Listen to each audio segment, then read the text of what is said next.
Well, good afternoon, everyone. It's such an honor to have you here. Thank you. Thank you for spending all this time with me this afternoon. And can I just ask, has anybody been here with me all week, Ash Wednesday, Thursday? So boy, you are the real diehards. Anybody here for the very first time? Didn't? Okay. So this is great. Let me just begin with a little bit of an overview of what's been going on this week and where what I'm doing today fits in with it all. So this is the beginning of our Lenten journey, and the theme, as you've probably read in all the materials, is the very famous quote from St. Irenaeus: "The glory of God is a human being fully alive." And this is what he made us for. This is what he wants us to do. This is where he wants us to be day after day after day. And certainly we can turbocharge ourselves in that direction towards Easter. Well, how do we do that? Well, if you detach a bird from the rope, tying it down, it flies. So this is the idea of everything we're talking about. And we are using our Lenten practices to chop ourselves free. So at the end of Lent, we should be better off than we are right now. And at the end of Easter season, at Pentecost, we should even be better off, and we keep going and going and going. So I set that up at Ash Wednesday. You'll probably remember. For those of you who were there, I told my friend Katie, she's now famous in front of about 1,800 people.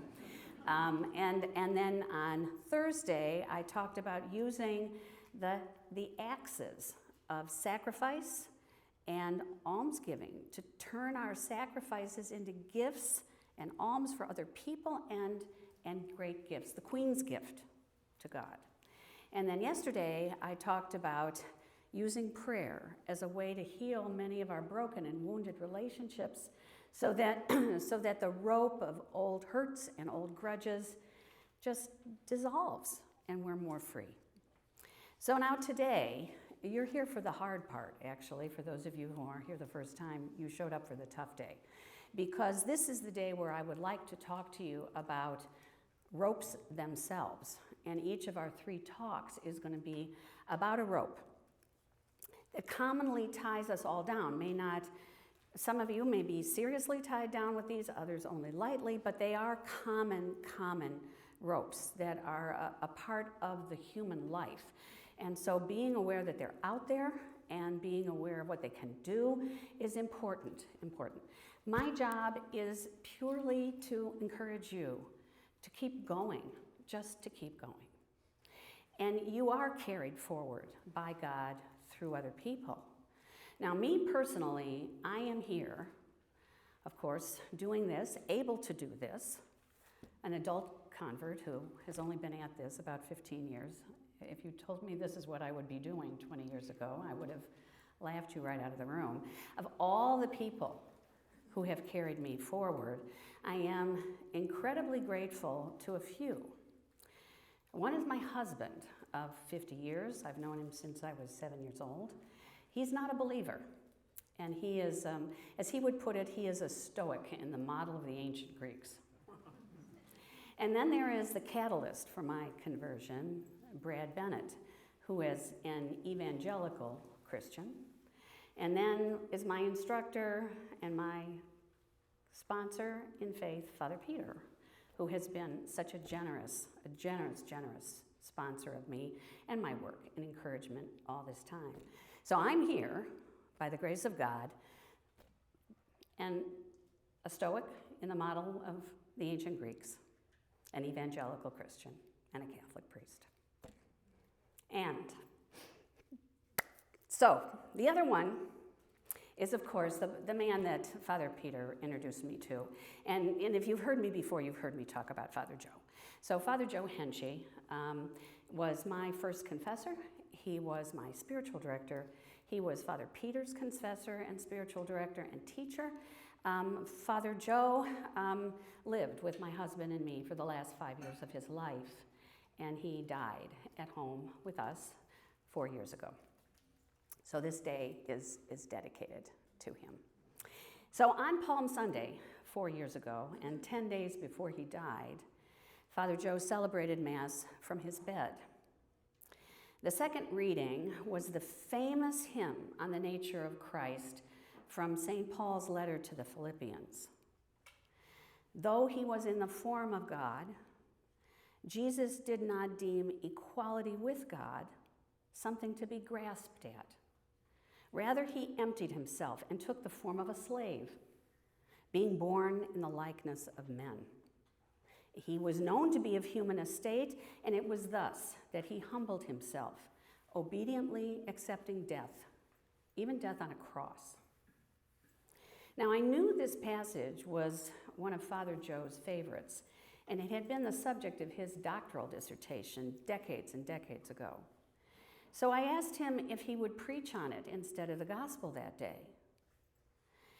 No, my dear, it is not what you think it is, a message on humility. It is about humility, but about so much more than humility. It is a passage about self-emptying. Emptying ourselves completely is the project of our lifetimes, and it is not finished until we die. The glory of God is a human being fully alive, and to be alive consists in beholding God. You remember that quote from St. Irenaeus, don't you, my dear? When all our attachments are cut, when we are empty, completely empty, we are fully alive, and we will behold the face of God. So this is our project, and we make its progress a little along the way as we can.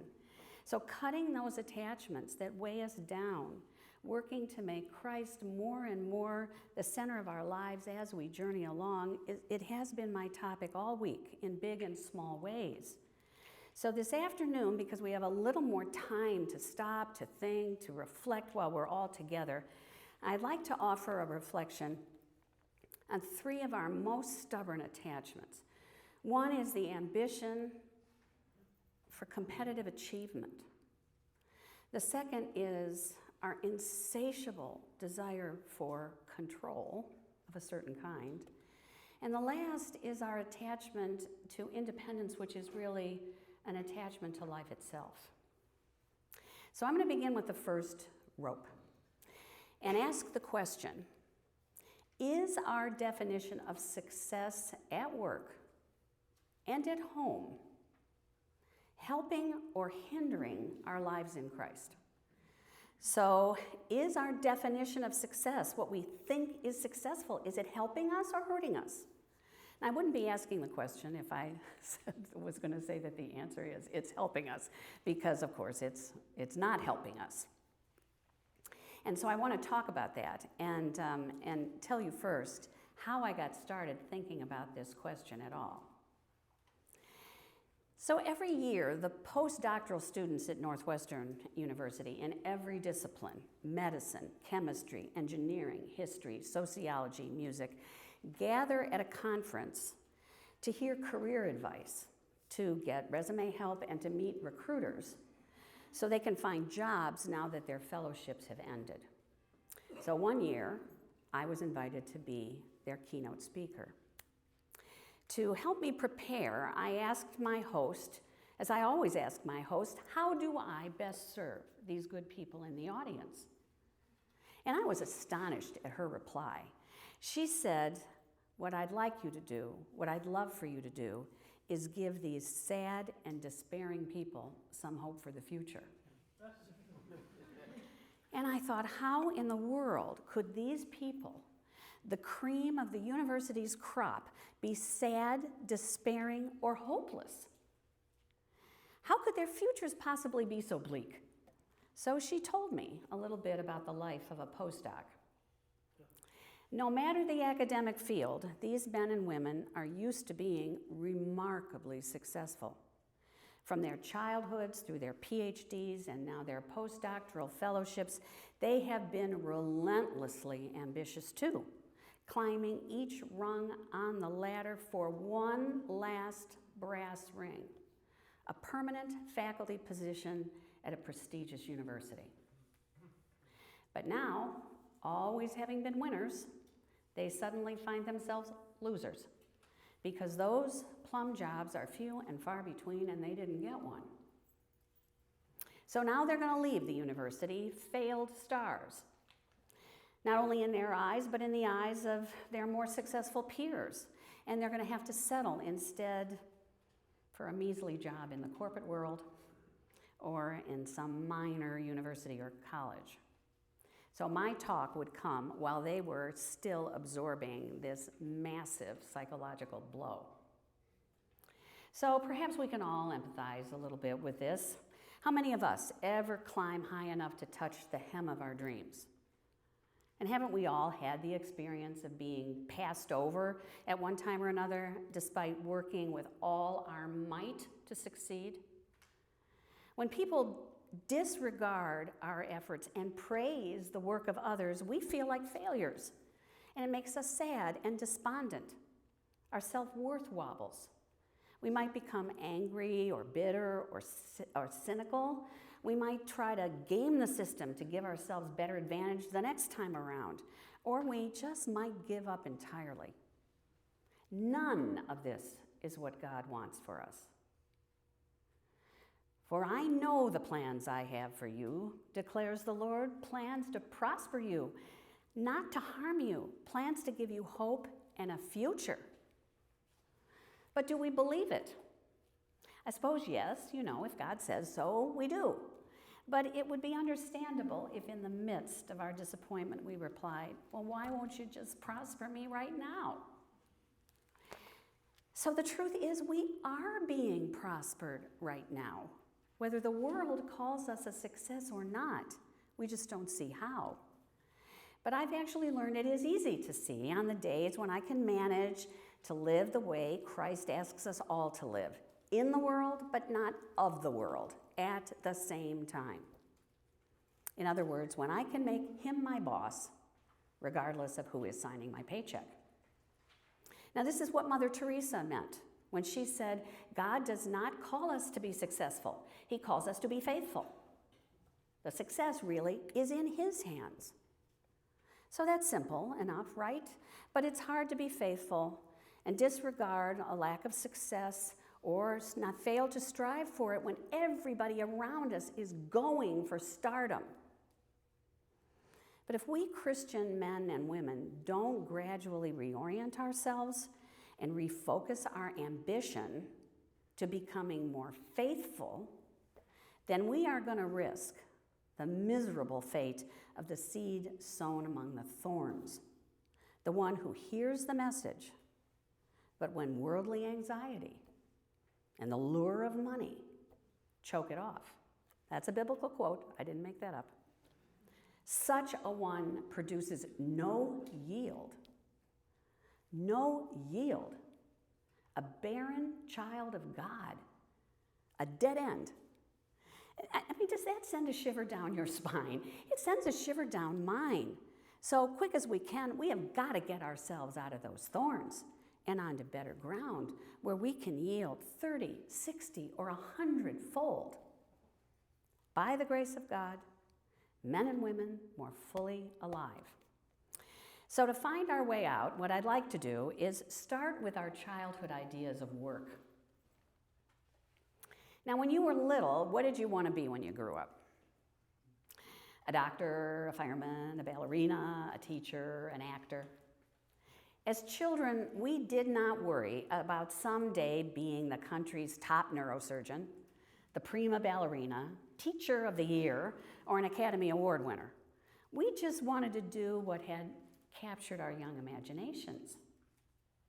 But as we grew older, our ambitions began to find a new focus.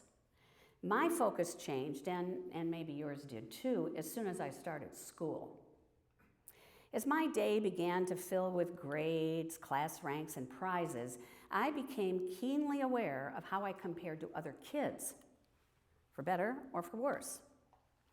And I noticed too that adults stopped asking the old question, what do you want to be when you grow up? And they started asking me, how's school?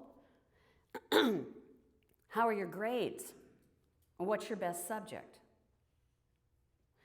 Now, it was obvious what they valued and wanting to please them, of course, I aimed myself at being good at school. Now, there's nothing fundamentally wrong with that, because after all, no one matures into a paramedic or a musician or a lawyer just by waiting around to be anointed. We all have to master foundational subjects and skills so that as we study and we practice and learn through a feedback loop of evaluation and comparison. And frankly, I was lucky. I was good at school. But gradually, as my grades won me more and more praise, my ambition ratcheted up a notch. I was sure that the top of the class was the only place to be.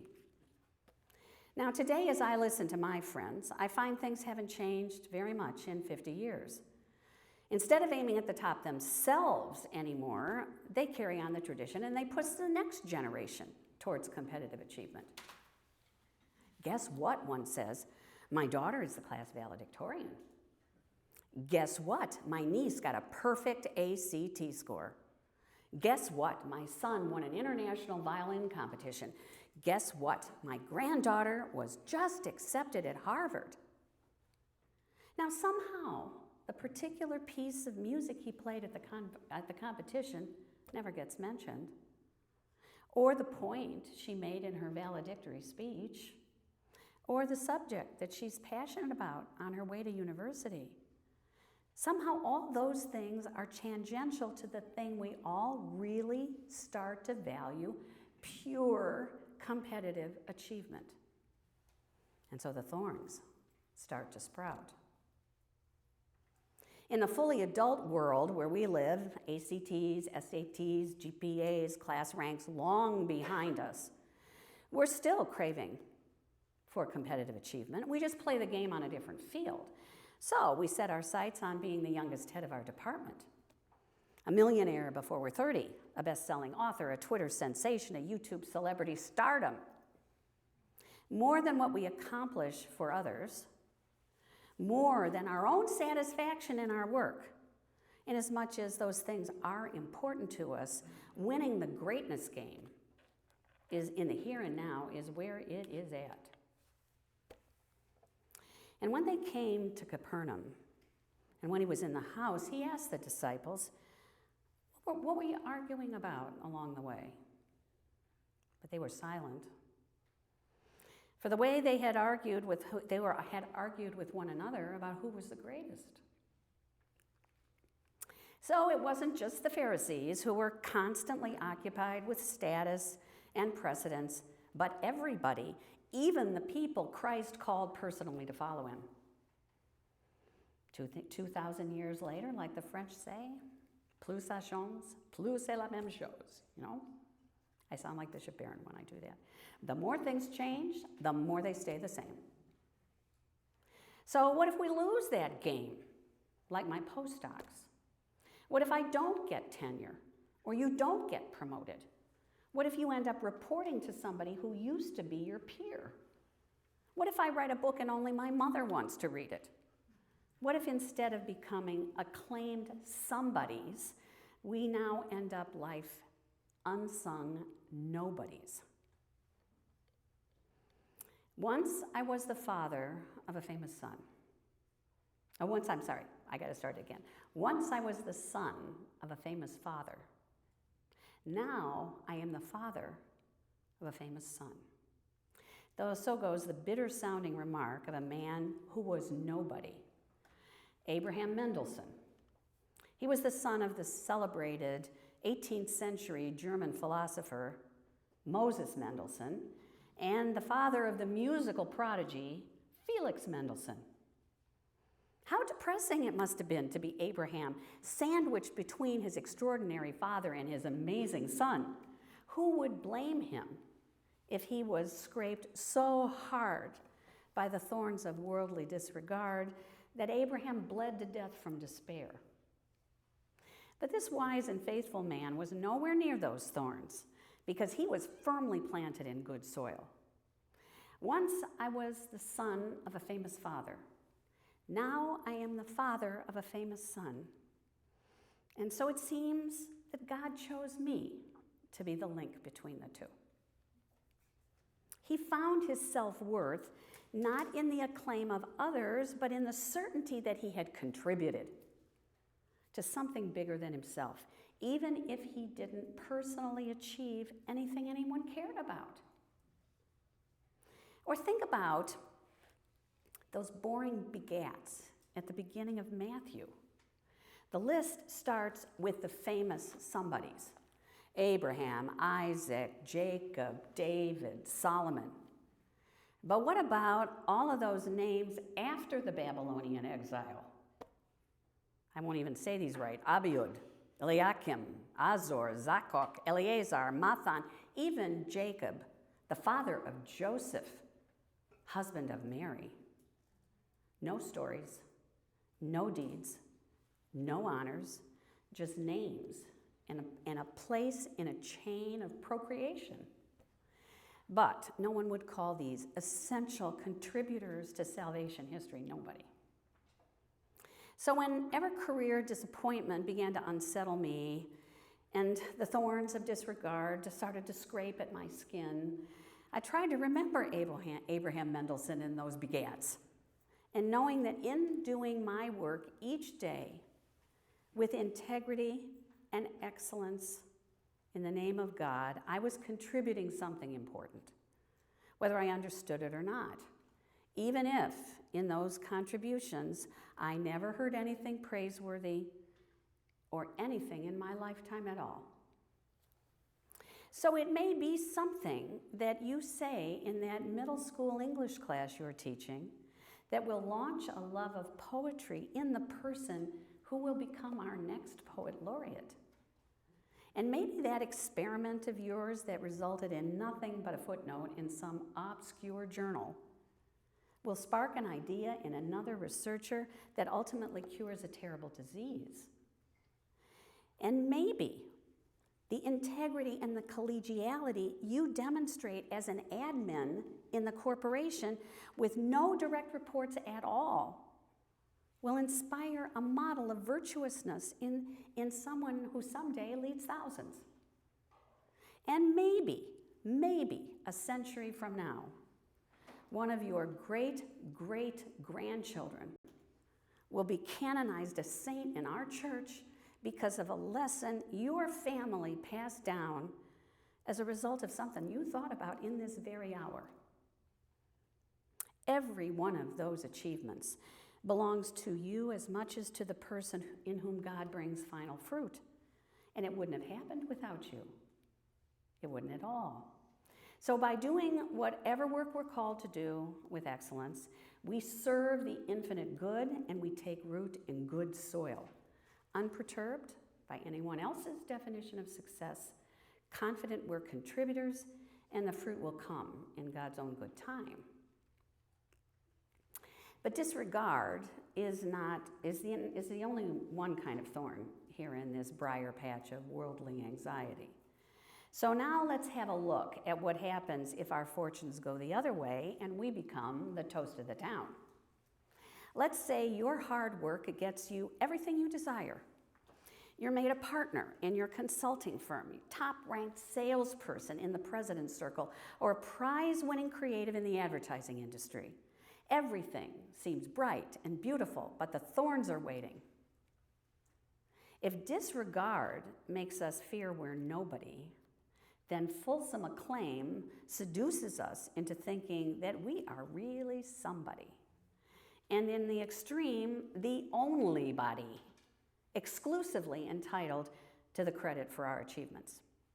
After all, we made partner after 5 years of grueling 80-hour work weeks. We won that sales award after logging 100,000 airline miles chasing customers. We deserve that trophy because, well, we're just more talented than anyone else. Have you ever known an arrogant person? Well, of course. It's no good to escape the wounds of despair only to bleed to death in arrogance. Hardly aware of it all at all because those thorns of praise actually feel good. Great achievements are like trees, Cicero said, in the heights of which we take more pleasure than in their roots and trunks. Take away our roots and trunks, and what are we then? A bunch of dead leaves piled up on the ground. St. Paul put the idea more bluntly to the Corinthians. What do you possess that you have not received? But if you have received it, what are you boasting for as if you didn't receive it? In more modern language, right? That's why I think everyone needs a mother like Margherita Sarto, whose son, Giuseppe Melchiorre Sarto, became Pope Pius X and ultimately Saint Pius X, one of the megastars of the Roman Catholic Church. Now, Margherita didn't live to see her son elected Pope back in 1903, but when he made bishop years before, he went to visit her. She took his hand, knelt down, kissed his bishop's ring, and then stood and said, "Your ring is very nice, Giuseppe, but you wouldn't have that one if I didn't have this one." She's right. She was his trunk, and she didn't want him to forget that he was a whole tree and not just a canopy of high-altitude leaves. It's a valuable lesson. The more we acknowledge our trunks and our roots in every achievement, the lower the chance the thorns of acclaim will dig into us, making us bleed in arrogant self-satisfaction.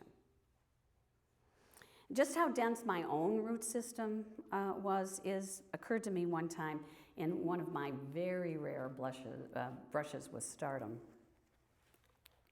Some years ago, I was invited to give a speech at a conference in Las Vegas for McDonald's. Now, I've given a lot of speeches in my day, but not one with 6,300 people in the audience. So I was more than a little daunted by the prospect, but I worked hard on my speech, and in the end, it went off very well. When I finished, everybody stood and applauded, and afterwards, many people came up to compliment me. You know, you can imagine I felt like a nice, bright little star. But on the plane, on the way home, savoring my triumph, my mind gradually began to wander over all the things that conspired to make me a success that day. First, I thought about my client at McDonald's, who made the whole opportunity possible. I wouldn't have even been there at all if she hadn't invited me. And then what about the people who designed the stage, who managed the light and the sound so everyone could see me? Not to mention the makeup artist who made me look presentable on an 18-foot screen. And how did I even know what to talk about?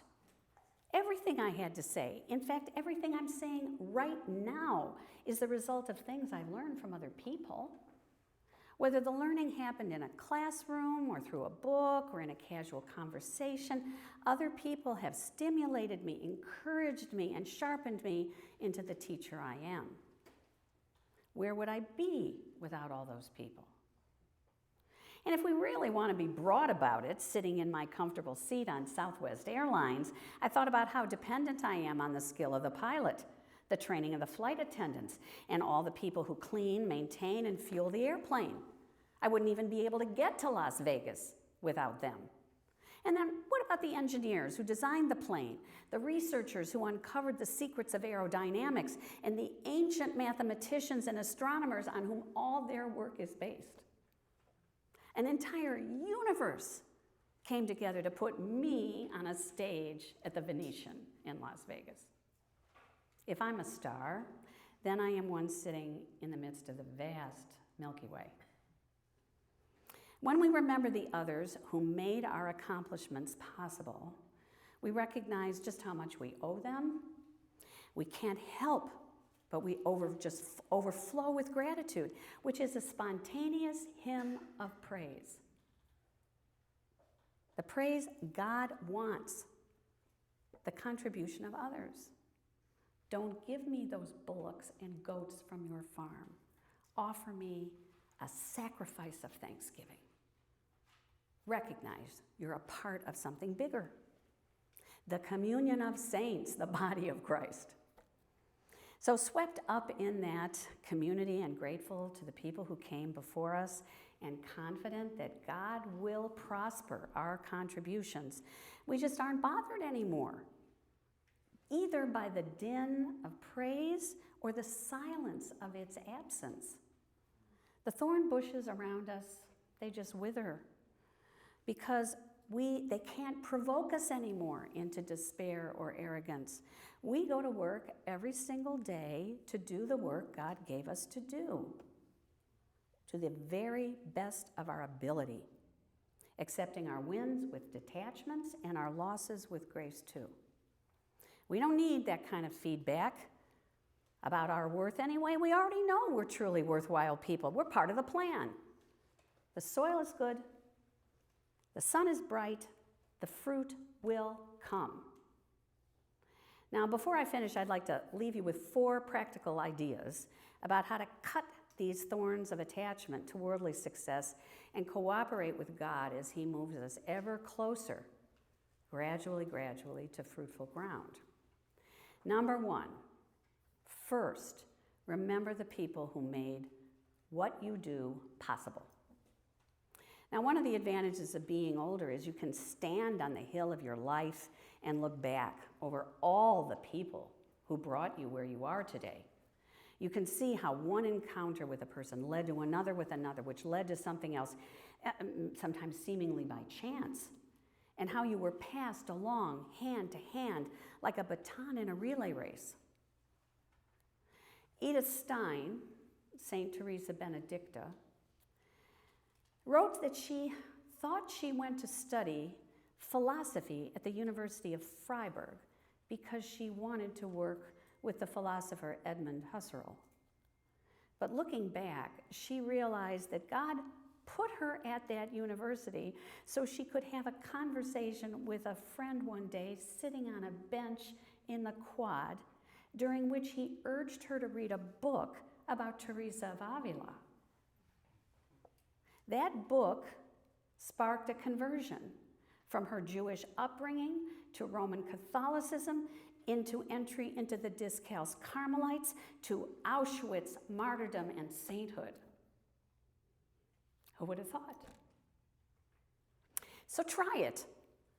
Write your resume backwards, thinking about people rather than job titles. Start with the job you have now and ask yourself, who got me this work? Who hired me? Then who brought me to that person? And how did I know that person? And as far back as you want to go. You might end up with your first grade teacher who taught you to read. It'll astonish you when you see all the people who have been rungs on your ladder to heaven. People God brought you, just like He said He would, to prosper you, to keep you from harm, to give you hope and a future. So if anyone is coming to your mind right now, we're going to have a little opportunity to tell each other about these incredible people in a few minutes. But I hope maybe even tonight you'll write that person or text him or call him just to tell them how grateful you are for what he or she did for you somewhere in that journey. You are their good fruit, after all, and it helps you both when you tell them so. Second, cherish any news of your own contributions to other people. Inasmuch as you move toward good soil every time you thank others, the thanks you receive moves you along too. When we hear how we've borne fruit in another person's life, even if only in a tiny way, we can be assured the plan is in process. So Father Joe told me once when he was 83, living in his religious congregation's mother house, a middle-aged priest came to lunch one day. When he was introduced to Father Joe, the man exclaimed, "This is wonderful. I have always wanted to meet you. You saved my vocation, you know." And Father Joe was completely puzzled because the man was a perfect stranger. So then the priest went on to ask Father Joe if he remembered a particular Father John from days long ago. Father Joe said, "Why, yes, he was one of my students back in Rome in the 70s. Well, he replied, Father John told me that when he was young and a struggling seminarian, and you were his spiritual director, you saved him from giving up on the priesthood. And when I was a young, struggling seminarian, He was my spiritual director, and he saved me from giving up too. So even though we've never met, you had a hand in saving my vocation. Thank you, Father. A lovely affirmation for Father Joe. So the difference you make with even a tiny act of service can be such an important contribution. My 25-year-old niece called me one day to tell me she'd had an interview with a big consulting firm, recruiting lunch at one of the big fancy restaurants in Austin, Texas. Aunt Lisa, she said, do you remember when I was 12 and you showed me how to eat at a table with all the plates and the glasses and the silverware? Well, at the restaurant, it was all there, and I wasn't scared. I knew exactly what to do. I mean, tiny. But when something like that happens to you, as it surely will, as it has already done, I'm convinced, write it down. Put it in your devotional book and read it the way you might read a quote from one of your favorite saints. Like them, you're a contributor. You have borne fruit in this world. It'll help you to remember that you've laid a stone in the highway of the King, just another worker on his road crew, and you will never feel despair no matter what. Third, clip the thorns of adulation before they can scratch you. They grow fast. Do you remember in Acts 14 when Paul and Barnabas visited Lystra and Derbe, and the crowds wanted the priest to offer sacrifice for them after Paul miraculously healed a lame man? And when Paul and Barnabas heard this, they tore their garments and rushed into the crowds. Friends, why do you do this? We are only men like you. We're bringing you the good news. That will convert you from such follies as these to the living God. Yet even with a speech such as this, they could scarcely stop the crowds from offering sacrifice to them.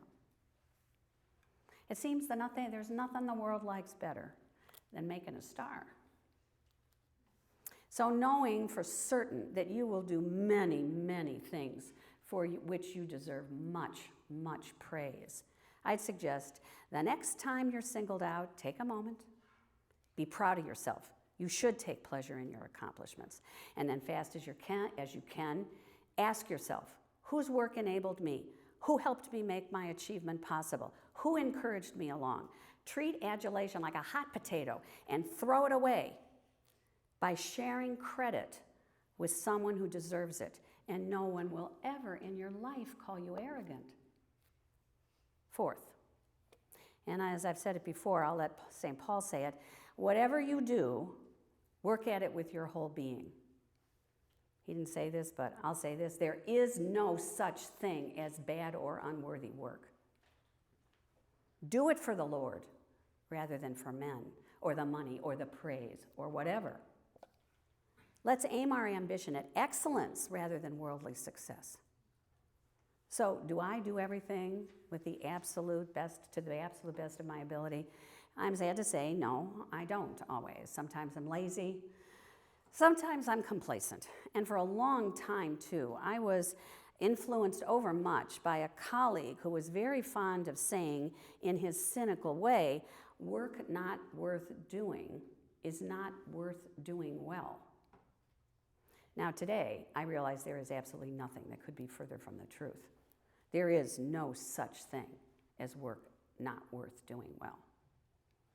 Dorothy Sayers, the Christian essayist, wrote in her book Creed or Chaos, no crooked table legs or ill-fitting drawers, I dare swear, came out of the carpenter's shop at Nazareth. Nor if they did, could anyone believe that they were made by the same hand that made heaven and earth.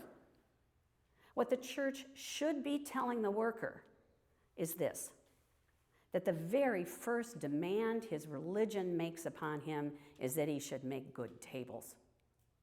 Let the church see to it that its workers are Christian people and do their work well, then all work will be Christian work, whether it's church embroidery or sewage farming, whatever that is.